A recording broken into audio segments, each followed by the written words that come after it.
All right, guys, here's what's going on. You can see the oil indicator is flashing intermittently, and it's dinging.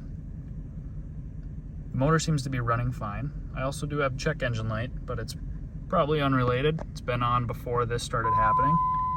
It started happening occasionally at idle, and now every time I'm at a stop, whether I'm in park or neutral or drive, it's doing this.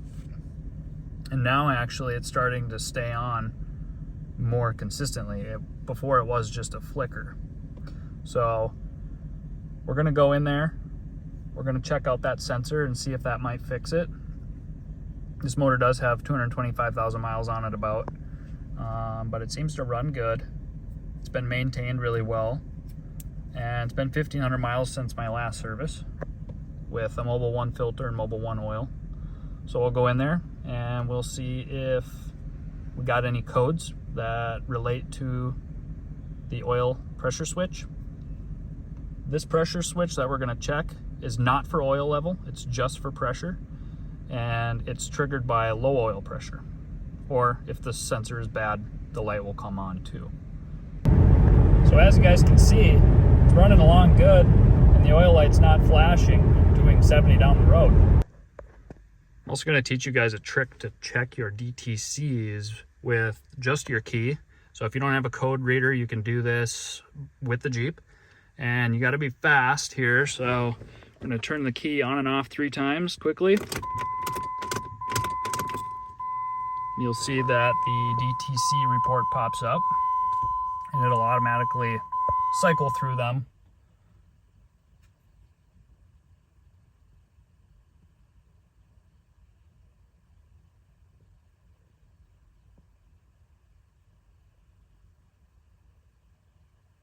So there you have it. We're gonna go and we're gonna check these codes. I'll flash up on the screen what those codes mean and if they pertain to the oil pressure sensor or not. This is the part number you're looking for. If you go with Napa, you can see this is a single wire sensor, and it's an 1/16 socket if you want to use that. Otherwise you can use an oil pressure sensor socket.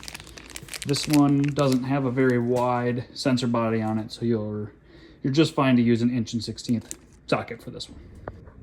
Okay, there's that sensor we're looking for. That's the plug. The oil pressure sensor is right behind it. You can see there's the oil filter, harmonic balancers right there. I'm going to teach you a little trick to get these off of there. They're kind of a pain in the butt. Some of the times there'll be a red locking clasp that you'll have to get off. So take that off, and then there's a thumb clasp that you're going to push down on that, and then you're going to pull this out a little bit. And if your vehicle's anything like mine, when you go to pull on this, you're not really going to be able to move it.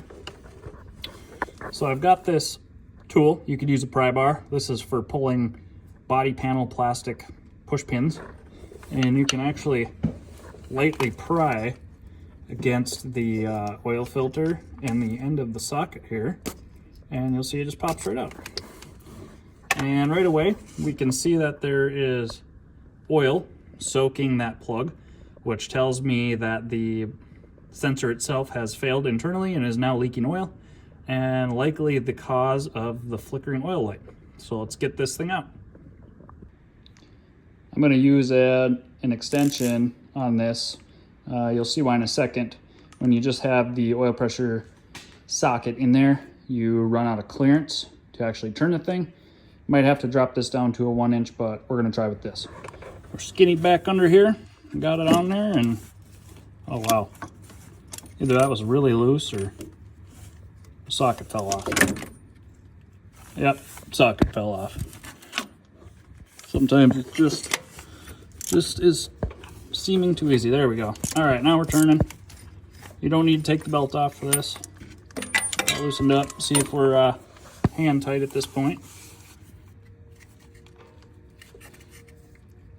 We are not. Maybe if the motor wasn't still hot, we'd be able to do that.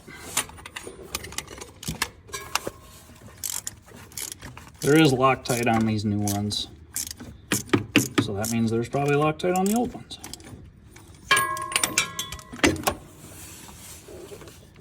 There we go. All right, it's coming out. I'm gonna leave it in a little bit. I don't have the new sensor next to me, so I'll be back in a second. There's the new sensor. 1 pin, blue Loctite. Let's get it in. All right, let's get this old thing out of there. Might drip on you a little bit. I'm just gonna drop it, check it out in a minute.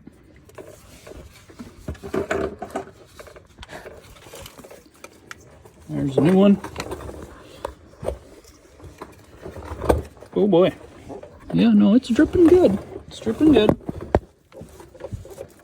Got to, boy, this is real business here, folks. It is dripping all over me, and I cannot find a hole. Well, it got me pretty good. Moving on. As you can see, I finally found the hole.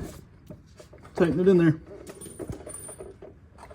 Now this metal on these sensors, especially if you buy a cheap one like I did from China, I'm gonna be careful with them because they're soft metal, and if you over tighten them, you're just gonna strip them right out.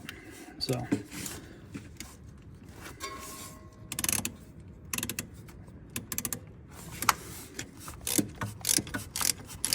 they do have blue Loctite on them, so you got to give them a little bit of a chance.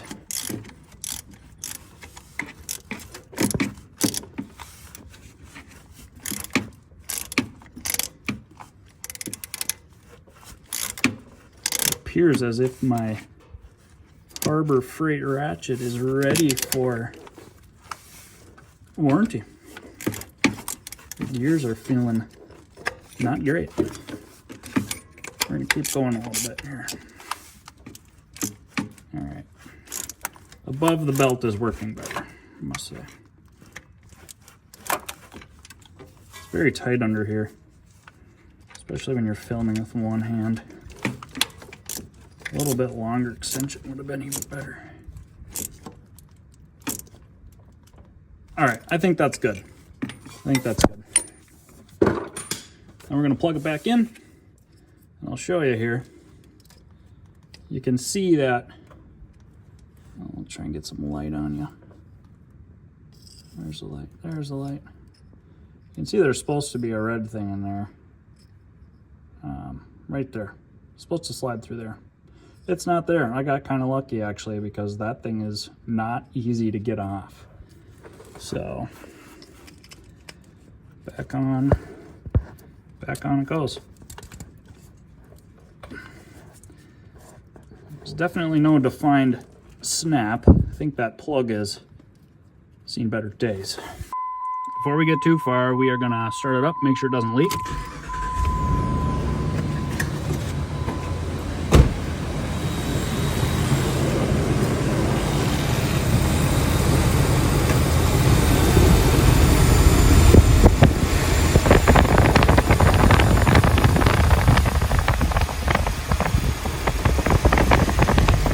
Is it gonna make it? That's the next question. Oh yeah, looked worse on camera. We're good. So far so good. We just backed it out of the garage. That doesn't mean anything yet. The engine did have time to cool down, so we're gonna let it run, let it come back up to temp. You can see we're a little low here, and we'll come back in about 5 minutes after the motor is back fully warm, and we'll see how it's doing. You can see that the sensor's definitely seen better days. Inside of there too is oil pooling, so I think that's a positive indicator that the sensor went bad and is leaking through the inside of the connector, and that we don't actually have a low oil pressure problem. It's been 15 minutes. The light's off, so that was our problem. Rock and roll. Hope this helped out.